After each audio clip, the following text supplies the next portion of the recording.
In the summer of 1994, Magic the Gathering would see the release of its new set, Legends. This set, designed by Steve Conard and Robert Herbert, would go on to be one of Magic's most influential sets of all time. This set would introduce mechanics that would become staples to Magic's core identity. Mechanics such as legendary permanents, multicolored mana cost cards, and of course the beloved and easy to understand bandwidth other mechanic. All still relevant to the game of Magic today. Concepts introduced in this set would go on to be fundamental parts of Magic the Gathering. But who cares about any of that? More importantly, let's talk about werewolves.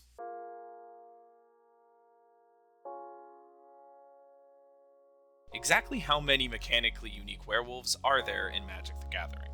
The Legends set would see the first ever printing of a werewolf in Magic the Gathering. Werewolves were originally printed as lycanthrope creature types, although this would later be errated to create the werewolf creature type.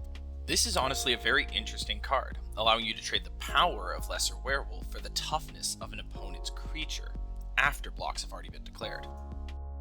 Similar to how werewolves can suddenly transform, changing their size in a fight. Although I think it is a mechanically interesting card, I would have to consider it a flavor fail, as the ability causes the opponent's creature to weaken, not the werewolf himself to grow to monstrous size. In fact, the werewolf is actually getting smaller. Still, this is a very cool card, and it's no wonder that in 1995 we would get our second werewolf. Greater Werewolf was printed in the set Homeland in the fall of 1995. Greater Werewolf continues the line of black werewolf creatures. Overall, black really fit the color identity for werewolves at the time. A man transformed by night, forced to commit evil deeds by his now cursed nature. I also love the art on this card by Dennis Detwiller, depicting the brutality of a lycanthropic transformation. Much like his lycanthrope brother, before him, Greater Werewolf's ability would lower the stats of creatures blocking or blocked by him, seeming to give werewolves a theme of weakening their opponents. Sadly, this mechanical theming would not be coming back to any subsequent werewolves, and it would take another 7 years before another werewolf was printed. Treacherous Werewolf.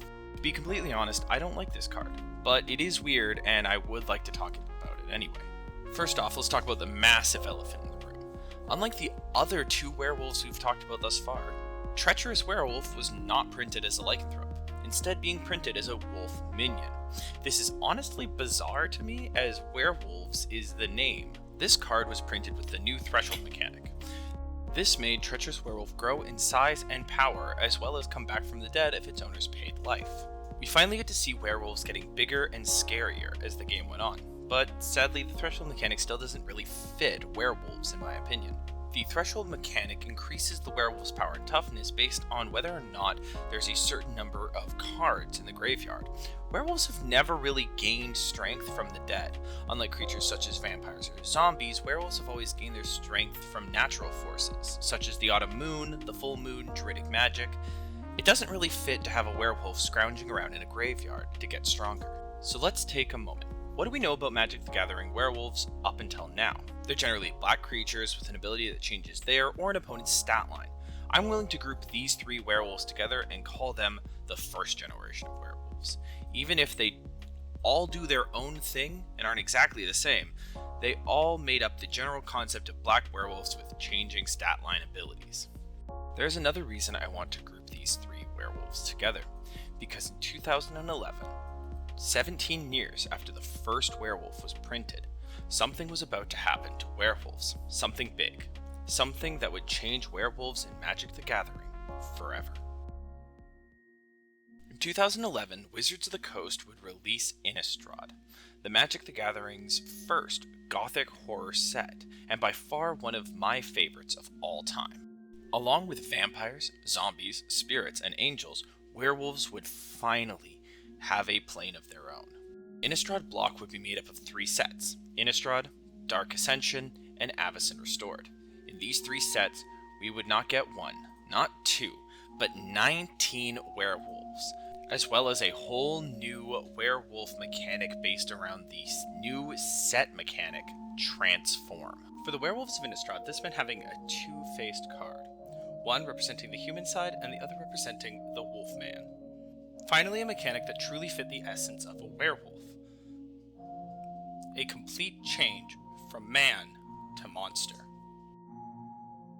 In the world of Innistrad, werewolf transformation occurs with the rising of the moon, much like other pieces of werewolf literature. This is represented in-game by the number of cards played during the last player's turn, with the human side of the card reading at the beginning of each upkeep, if no spells were cast last turn, transform this creature, and the wolf side saying at the beginning of each upkeep, if a player casts 2 or more spells last turn, transform this creature, allowing the werewolf card to easily transition from man to monster, or from monster to man. With this mechanic, werewolves are perfectly represented as the shape changers they are. Flip cards have actually become a mainstay in Magic the Gathering, being featured in many different sets since Innistrad, and this update to Magic's design is really thanks to werewolves themselves, with Mark Rosewater himself saying, "The story of werewolves doesn't start with double face cards. In fact, you could say double face cards started with werewolves." As far as color identity goes for these new werewolves, Wizards saw fit to give them a new, shiny coat of paint. With the release of Innistrad, werewolves would no longer be in black. All werewolves in Innistrad would be now green or red. I love this choice for werewolves, giving them green to emphasize their connection to nature and the magic of the moon or druidic origin, and red to capture that feral, bestial spark that comes with a rampaging monster. I think that this change of moving them away from black and towards their own color identity really helps flesh out werewolves as not just another generic monster, but their own brand of monster. People tormented by a curse, forced to act against their fellow man, a violent, accursed rage, but one that is only all too natural. Most werewolves in this set were just normal monsters that got stat boosts when they flipped over. Cards such as Tormented Pariah would end up doubling their power and toughness when in their werewolf form.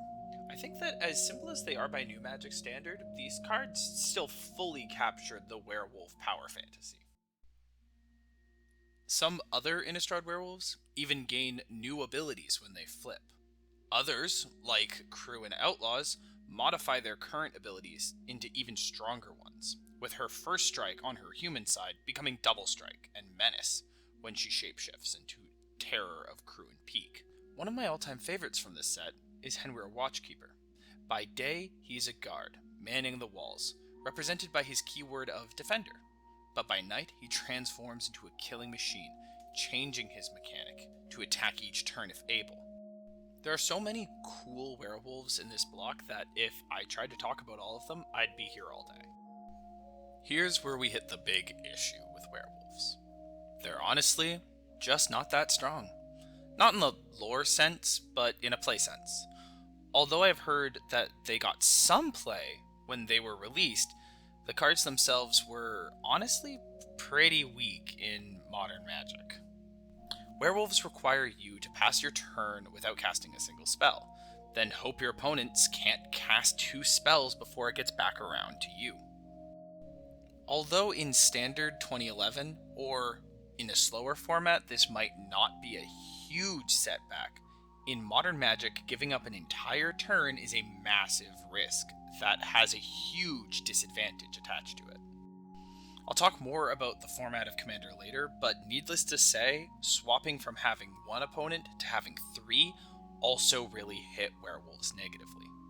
Although I tried to research the historical power level of werewolves, I found most conversations about their strength just devolved into arguing about the flip mechanic as a whole. I did find some articles talking about top decks of the time and some werewolf decks, so I have to assume that they did get played, but I can't find personal information on it. If anyone has personal information on the power level of werewolves at the time, 2011, I would love to hear. Although I originally took issue with the lack of direct flavor connection between the wolves transforming and the moon's power over it, I found this quote from Mark Rosewater from that year that explained why they did what they did, and I think that this really helped dissuade my frustration with the mechanic. I've learned long ago, though, that the key to flavor is not always hitting the nail on the head. Sometimes the best way to create flavor is to get out of the way. My attitude was to hit every other flavor note and not make the triggers represent anything mechanically. I felt casting spells worked well because it's a natural part of the game, which made it easy to blend in and allow the player to fill in the moon flavor. Along with a cool new mechanic, werewolves finally received their own lore. Although werewolves of previous sets had lore, it was not as in-depth or interesting as the lore of Innistrad. In Innistrad, unlike other medias, werewolves are not cursed by being bitten. Instead, they're born cursed. Some werewolves not even knowing that they're cursed until adulthood. Until one day they hear the call of the hunt. When a werewolf accepts the call, they will finally transform into their true form. Once in wolf form, the werewolves of Innistrad begin to hunt the humans of the plane. Not all werewolves enjoy the hunt or their newfound powers. Those who despise their new form are referred to as repentant. Meanwhile, those wolves who accept their new power and thrive in the hunt are referred to as the wanton. Although some werewolves do hunt alone, most join a howl pack, a group of wolves that hunt together. There are many different howl packs in Innistrad, each with their own territory and rules. The largest of the howl packs is the Krellin Horde. The Krellin Horde is said to have 200 members at a time. The Krellin Horde is unique among the howl packs, as it is made up of both repentant and wanton werewolves. This pack is led by Ulrich, a powerful alpha. Yes, this universe has alpha wolves. He is said to stay with his pack even when in human form. Another notable howl pack is the Mondronin howl pack. This pack is known for its use of dark magic. It is said that they can even use magic while in their wolf forms. This pack is led by the silver-furred wolf, Tovalar. Unlike Ulrich, Tovalar is a vicious and conniving leader. His pack is far more violent than the Krellin Horde. There are also smaller howl packs, like the tight-knit Lirug, led by the she-wolf Skahara, or the small town of Esfald, which is implied to be entirely overrun by werewolves, becoming itself its own howl pack. Despite some notable named werewolf characters being mentioned in the lore, there would be no legendary werewolves printed in this block. This block would end up having 4 different legendary angels, but not a single one of the 3 named werewolves would get a card. There's a lot more to Innistrad that I'd love to go into, but I really want to focus on werewolves. That being said, I think it'd be a shame if I didn't give a quick history of Innistrad for the context. Soren, this guy, got mad at his dad for the fact that humans on Innistrad were not being treated nicely, so he made this woman out of pure white mana, and her name was Avacyn. She quickly became the leader of the realm of angels in the church. Soren also made her a big magic rock called the Hell Vault to store all the evils of the world. Avacyn got to work locking up all the spookies of the world, and also murdering the world's only sorta chill angel, until eventually she got into a fight with this guy, and both of them fell into the Hell Vault. While she was gone, the monsters of the world got stronger and started to cause havoc. In order to get her out and save the plane, the Hell Vault was open and Avacyn was restored. And with her came all the evils locked inside the vault. Avacyn, who was so very chill, opted for a plainer cleansing approach to fix the world. And in doing so, she cast a bunch of powerful spells called the Curse Mute. One of the effects of this spell would be to merge the minds of werewolves' human forms and their werewolves' forms, and in doing so stifle their ability to transform. It is said that many werewolves were killed in the Great Werewolf Purge, with some howl packs being wiped out entirely, and those willing werewolves converted into Wolfir. What are the Wolfir, you ask? Released from a dark curse and bond to a higher calling. During Avacyn Restored, the last set in the block, Wolfir would be introduced. The Wolfir are werewolves that have been cured of their lycanthropy. Avacyn would fuse their human selves and their wolf selves together into a new kind of wolfkin. These wolf warriors served Avacyn and are not werewolves. They would in fact join the church in the fight against the evils of the plane, fighting side by side with the Cathar. Sadly, their numbers were limited, and despite their loyalty to the church, some still doubted their trustworthiness, with the flavor of Cruin Striker giving us our best guess as to the fate of the wolf. Unhappy with the creation of the Wolfir, Rorica broke with her order and led a crusade against the reformed werewolves. Incredibly random aside, but Mark Rosewater, who I've mentioned before, was the lead designer for this set. He remarked in a blog post for Wizards of the Coast that, while the Twilight series had no conscious influence over the design or the creative of this block, the horror resurgence that it brought about was a key factor in helping me convince others that this would be a compelling Magic set. So that's a thing. Thanks, Taylor Lautner. By the end of Innistrad block, we were given 19 werewolves. These werewolves I have dubbed the Innistrad werewolves. Thus, we have our second type of mechanically unique werewolf.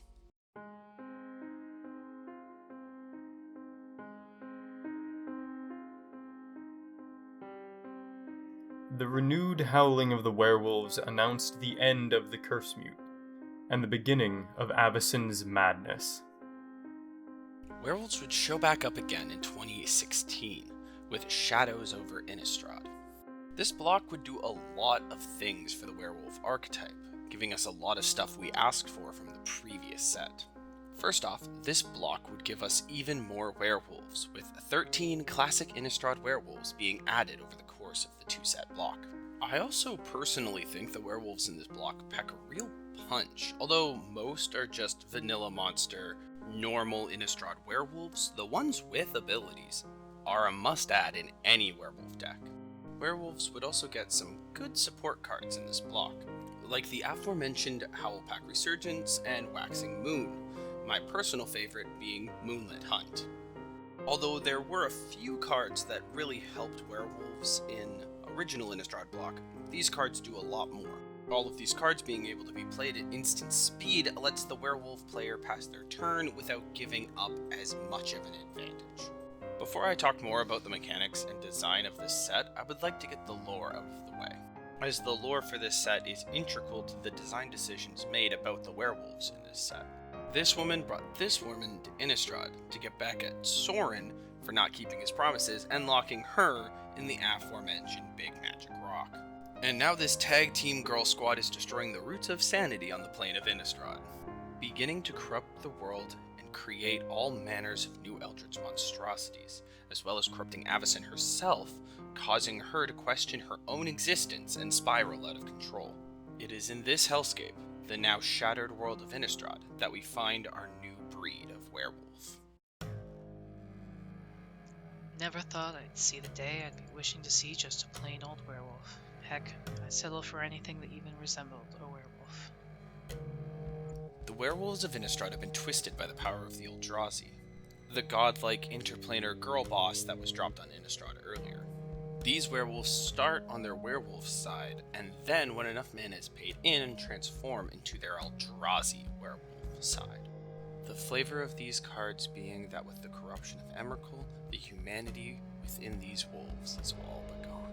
These monstrous wolves have formed their own pack, a hive mind linked to Emrakul, known as the Drone Pack. As I explained earlier, these Drone Pack wolves also operate differently than regular werewolves of Innistrad. Stuck in their wolf form, once enough mana is paid into them, they flip over. This is a massive flavor win for this set, as the Eldrazi are from the outer reaches of Magic the Gathering's universe and feast on the mana of the worlds that they destroy. The Drone Pack is infected by the Eldrazi, and once it has been fed, it splits open like a cocoon, unleashing the horror underneath. These monstrosities themselves are subversions of the regular werewolf trope, taking werewolves in a whole new direction, eldritch amalgamations of the classics. The horror of taking something we already know and distorting it, yet keeping it eerily familiar.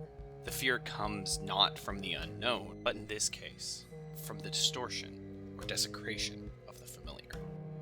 Another big win for this set would be the introduction of the first ever legendary werewolf. Ulrich, the alpha of the Krellin Horde, mentioned all the way back in original Innistrad, would be a fitting first ever legendary werewolf. Ulrich is a really great card and lines up super well with his lore. When he's in his human form, he buffs the other wolves in his pack, and when he flips over into his wolf form, he fights another creature. This is great flavor for Ulrich, who supports and fights for his pack. By this point in Magic's history, Commander had become one of the main ways to casually play. I don't want to get too into the format weeds, but Its important thing to know is that Commander is a format where your deck is helmed by a legendary creature. Up until the release of Ulrich, there was not a werewolf commander for people who wanted to run a werewolf deck in this format, but now thanks to Ulrich, you could. And how was he as a commander? Bad. He was bad. But for people who cared about flavor and tribal, he was awesome. Shadow's block would also give us our first ever Planeswalker werewolf in the form of Arlinn Kord. Well, kinda. Unlike the other werewolves of the time, Arlinn Kord flipped back and forth using her loyalty abilities. There is one big problem with Arlinn Kord when it comes to werewolves. She is a Planeswalker. Planeswalkers don't count as creatures, and so they have no creature types, and therefore she cannot be a werewolf. So sadly, she cannot be considered her own werewolf type in my calculations. At the end of Shadow's block, we have 32 Innistrad werewolves, 1 legendary, and 7 new Eldrazi werewolves, also a not-so-werewolf Planeswalker. Overall, at this point, werewolves are at a fine place. 3 different kinds, each with their own interesting and unique mechanical ability. Now you're probably asking, what does the lore of Arlinn Kord have to do with the mechanical history of werewolves in Magic the Gathering? Great question. Shut up, I'm talking. Arlinn is Magic the Gathering's first ever werewolf planeswalker, and my personal favorite. Born in the realm of Innistrad, in the town of Averbrook, her parents were common folk. Although little is known about her early life, it would not be long before she would give in to the wolf inside and join the hunt. She was drawn to the Mandronin Howl Pack. The Mandronin Howl Pack, as mentioned earlier, was known for their ruthlessness and use of dark magic.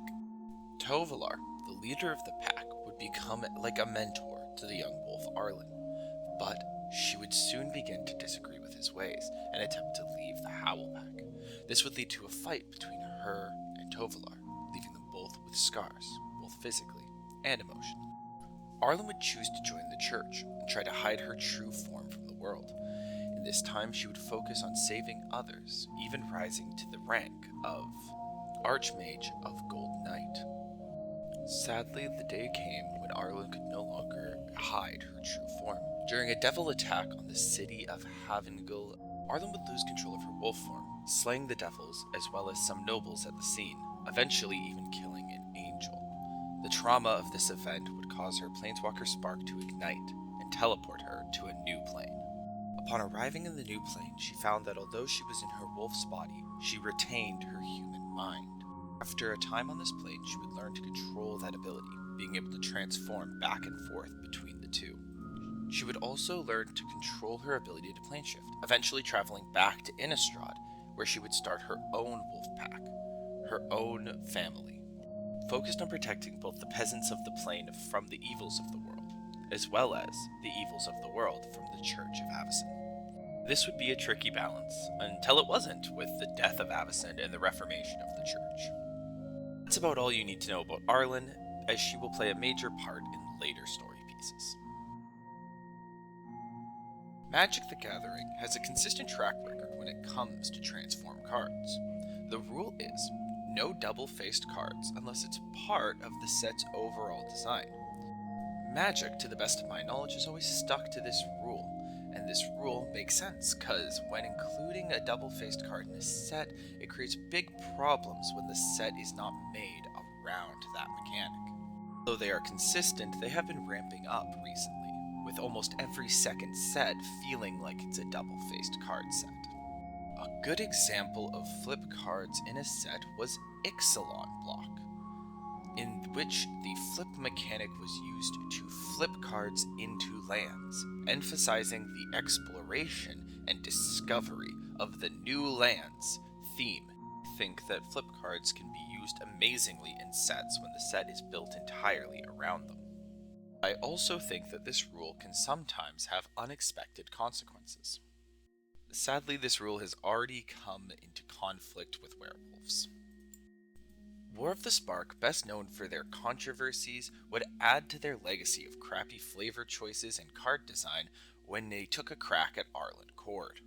War of the Sparks had a lot of planeswalkers, many printed at uncommon. Harlan Cord among the ranks. Not only was she still not a werewolf, but now she was completely unable to transform. They gave her an ability allowing her to buff wolves and werewolves you control. In my opinion, this is a massive flavor fail, and I would have rather she got an ability that allowed her to transform into a creature werewolf. Okay, now that I'm fully off track, let's get back on the rails. The reason that this is important to werewolves is that you cannot place werewolves in a non-flip card set, as all werewolves are now flip cards. Or are they? The Company of the Black Moon. They used to be adventurers loyal to the realm. Now they roam the woods as a pack of werewolves. Werewolves as a card type would lay dormant for another 5 years, till the Adventures in the Forgotten Realms set. This was Magic the Gathering's big crossover event with the famed role-playing game Dungeons & Dragons, Wizards of the Coast's other big property. Werewolves are a common monster in the world of the Forgotten Realms, and so it's no wonder that Magic designers would want to include a werewolf in this set. But this set was not a double-faced set, and we learned earlier that no flip cards can be in non-flip sets. So what is the solution? To design a whole new style of werewolf. Yep, this is Werewolf Pack Leader. A new human werewolf card that, when mana ability is paid, loses its human typing and gains a power boost, but only until end of turn. Although 4 mana each turn for a 5/3 with trample is not the greatest ability, the first ability is pretty good, and overall it's not a bad card. This is yet a new kind of werewolf. This design for werewolves allows wizards to place werewolves in more non-Innistrad sets, and I think overall it was a great choice. I do feel that it's missing the thematic design of the original Innistrad werewolves.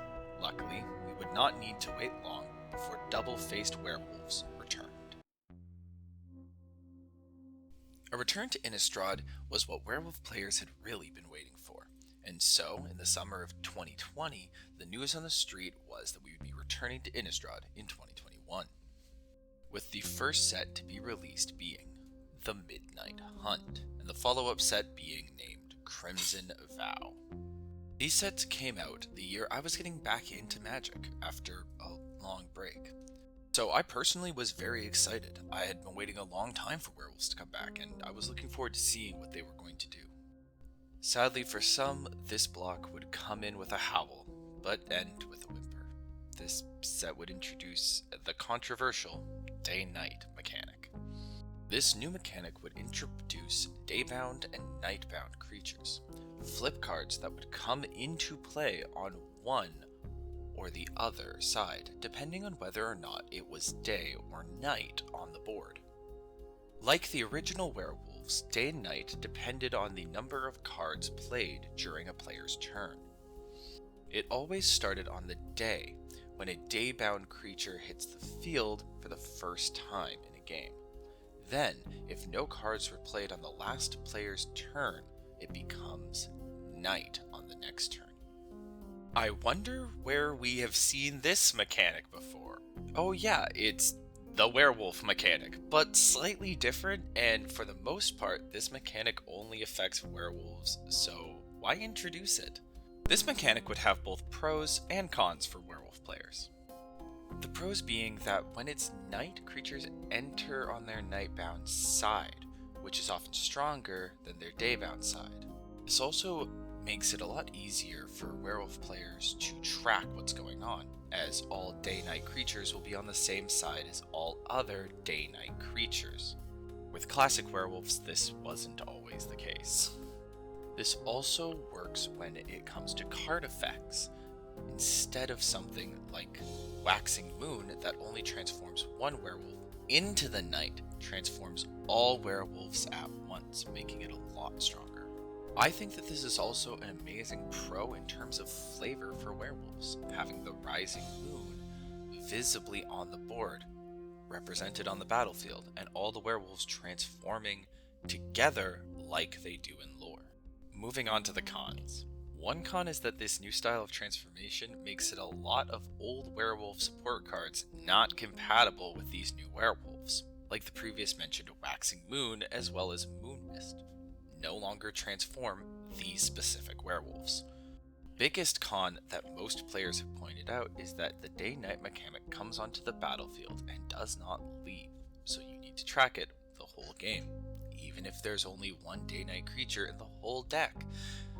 This can be a real problem for some players, and I hear was a big problem in Standard at the time. Another odd interaction is that day-night werewolves don't transform at the same time or manner as classic werewolves.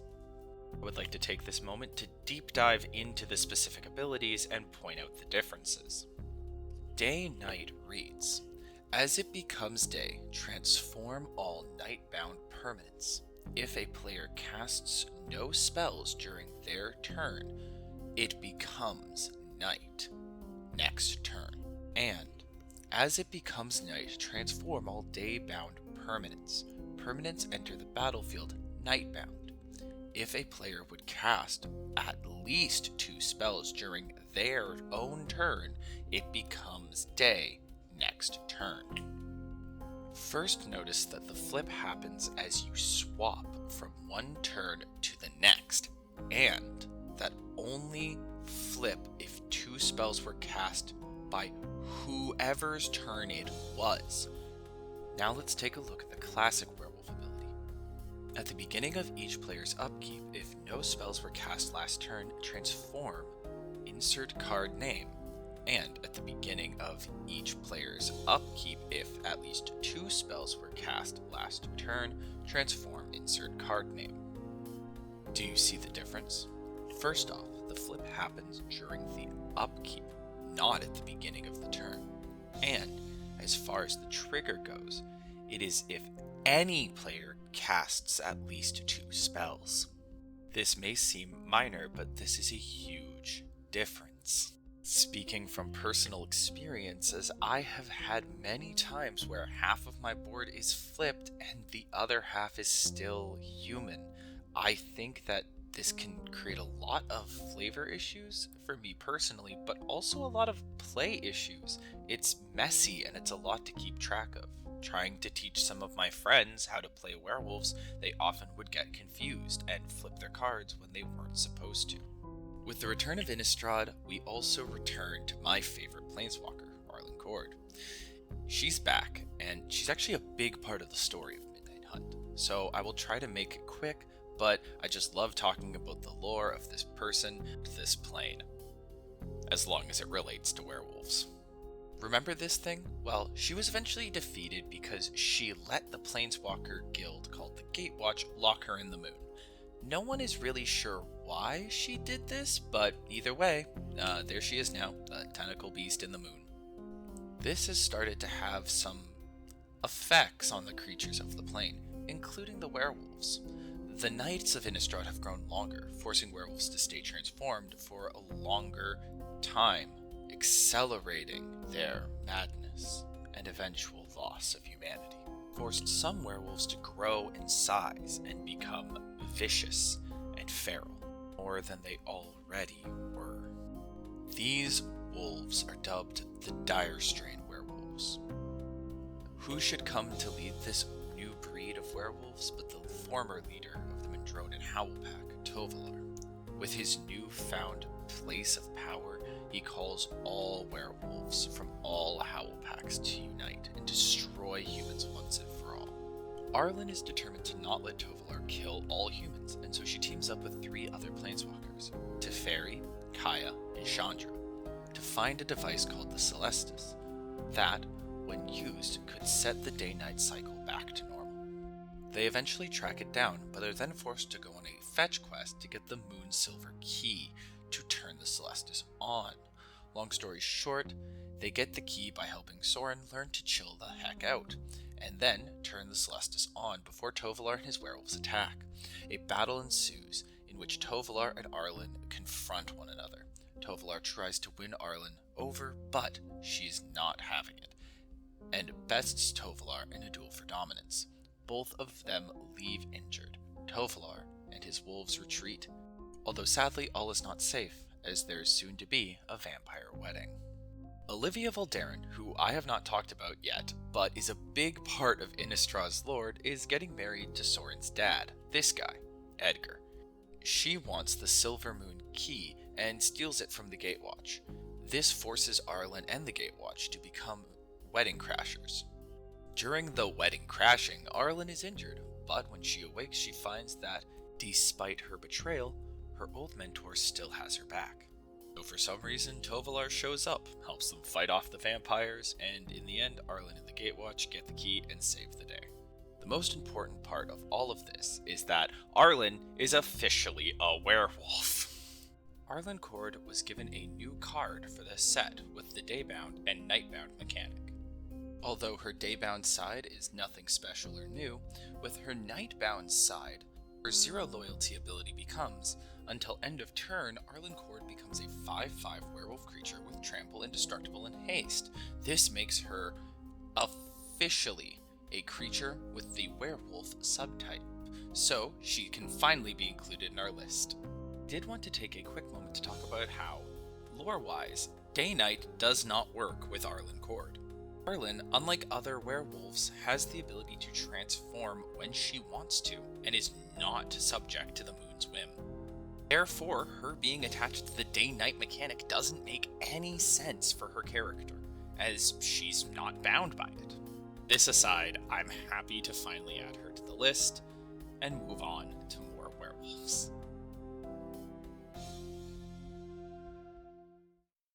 This set leaves us with two completely different types of werewolves, our classic Innistrad werewolves and our day-night werewolves.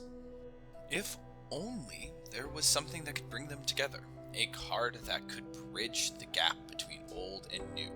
A card like Tovalar. Tovalar, the Dire Overlord, would become Magic's second ever legendary werewolf.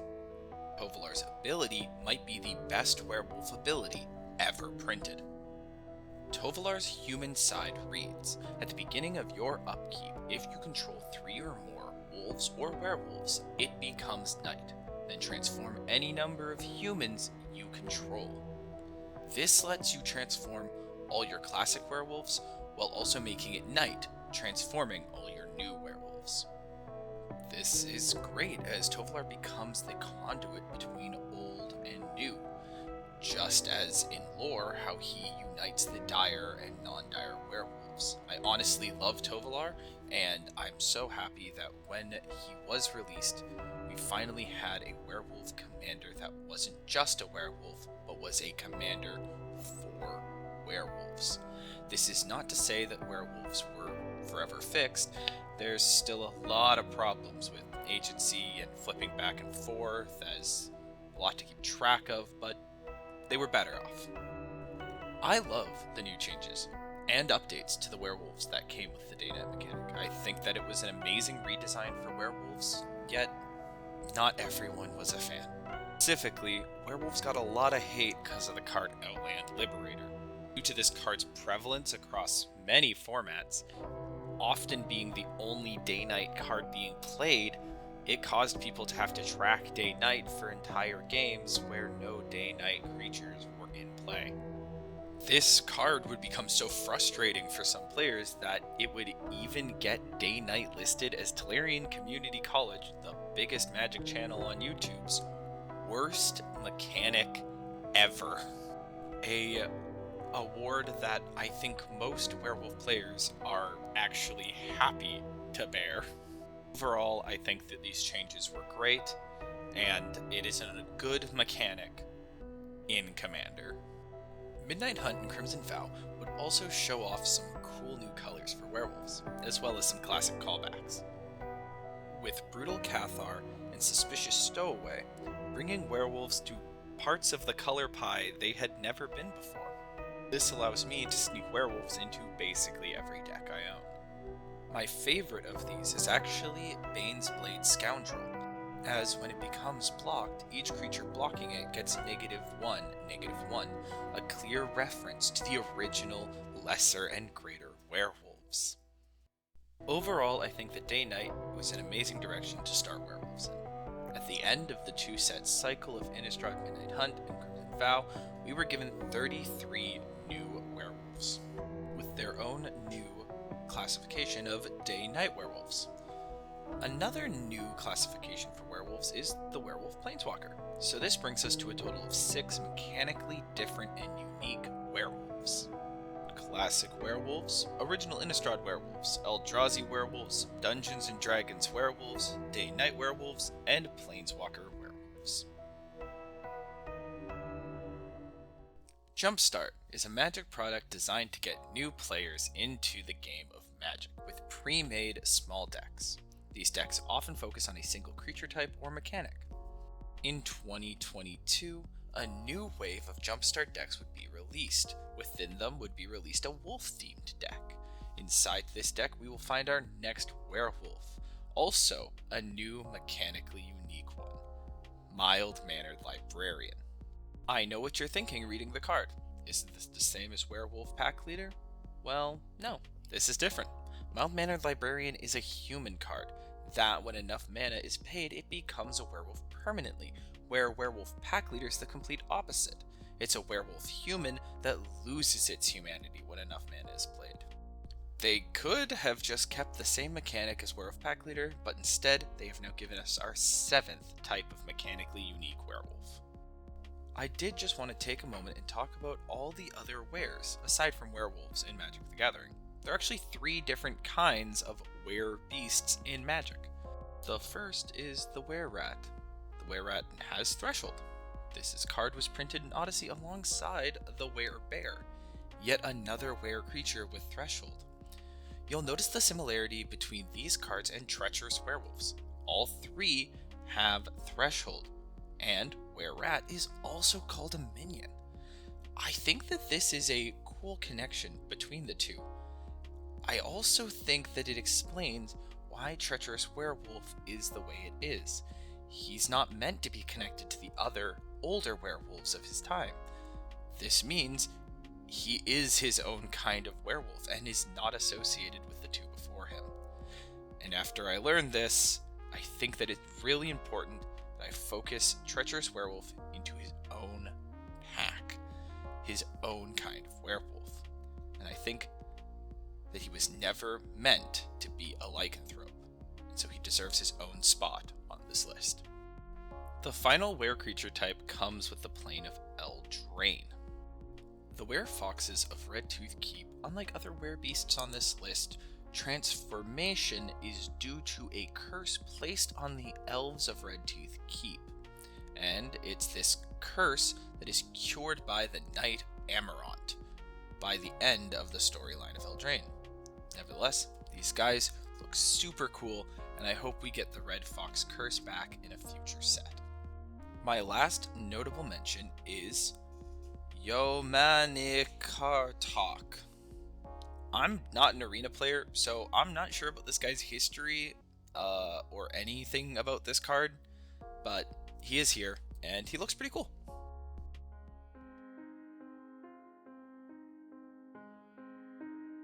In 2024, Wizards of the Coast announced that they would be doing Innistrad Remastered. As a Werewolf player, I could not help but be psyched about this announcement, and it's actually what inspired me to make this presentation in the first place. All my classic werewolves would be back with cool new alt arts and designs. I couldn't wait, but that's when it started to hit me. This was an amazing opportunity for Wizards to errata all the old werewolf cards and make them day-night. And it wasn't just me, a large section of the werewolf player base wanted this change to happen. Having all your werewolf's abilities trigger at the same time, having them be able to flip back and forth easily, overall this would have been a great change for werewolves. Sadly, my hopes were dashed, and in the end, we did not get a big werewolf update. There's lots of reasons why this was a pipe dream for werewolf players, but overall, Wizards doesn't like to fully errata cards. Still, this had a handful of incredible alt arts for werewolves, including my gal, Arlen Cord. As we near the end of my presentation, I wanted to take a quick moment to show off some of my personal favorite werewolves from Magic the Gathering's history. some of which you may have seen before in the slideshow, but I have sorted them into 4 categories. The first, of course, is those that embrace the flavor of werewolves, the duality of man and beast. Cards like Lamphold Pacifist and Lamphold Butcher, Solitary Hunter becoming one with the pack, and Tormented Pariah becoming rampaging werewolves. All of these cards honor the title of werewolf, and really fit how werewolves should feel. My next category is cards with my favorite art. The first of which is Blossom Weaver. I love how the sunlight strokes mirror the moonlight shining down on blossom-clad werewolves. Both Tovolar's Huntmaster and Harvestide Infiltrator are done with this stunning art style and art border. Also, every copy of Huntmaster of the Fells is a masterpiece. My third category is werewolves that I just love to get on the board. Although these cards I have talked about already fall into this group, they're just my favorite big hitters for werewolf decks. Ulrich himself wreaks havoc on the battlefield. Evan Bucket Caretaker is a great piece of protection. Lord of the Unvald is an anthem on one side and an aggressive mana dork on the other. I personally love Village Messenger. Having him in my hand turn 1 is always a fun time. And Ill-Tempered Loner is an amazing card that has insane potential when played correctly. My final category is just the weird wolves that I love so much, from a bug-covered werewolf to an electrically charged Stormseeker. Both bring the same flavor of mad scientist. The art on Ballista Wielder never fails to make me laugh. And finally, there's Hokan Mariner. Just look at him. He's such a good boy. He's got hooks for hands.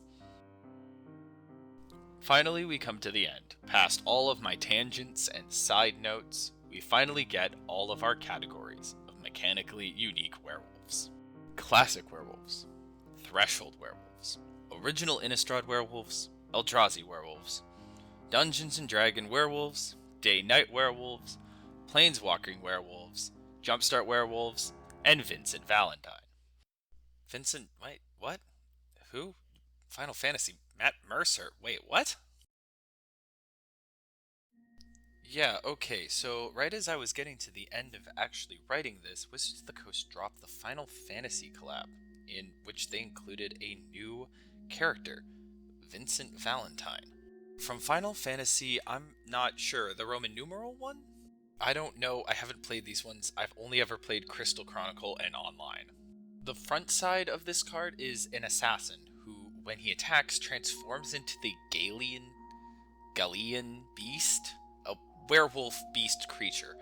I'm not sure why on earth this creature is listed as a werewolf. I've not played the games, but I did go and read through the wiki and the fan wiki, and nowhere could I find a reference to the Galilean beast form being a werewolf. Nevertheless, it was printed as a werewolf. The funny thing is, despite being a werewolf, he's one of the only Final Fantasy flip cards that does not interact with Moonmist, a werewolf staple that transforms all humans. But whatever, he's his own category, the Vincent Valentine category. So, there we go. Now, where was I? In the end, Magic the Gathering has 9 mechanically unique types of werewolves, each with their own special interactions and quirks. I'm not sure why they are all the way they are, but it's crazy to see just how different they all are. This brings me to the end of my presentation, and I hope you enjoyed.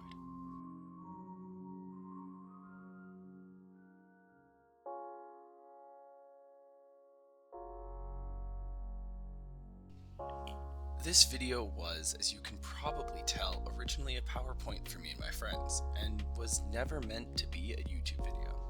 But I just ended up having a lot of fun, and so much fun writing and working on it, that I figured I would share it. I want to give a special thanks to my friend Zadernia from Parasol's Production for her amazing music, which is linked down below. As well as thanks to her and my other friends, Vanes Bloom, Rick Edits, and Bluefire, for lending me their voices for this project. This has been a really fun experiment, and I'm really happy to finally start publishing things. one final time, I just really hope you enjoyed. Thank you.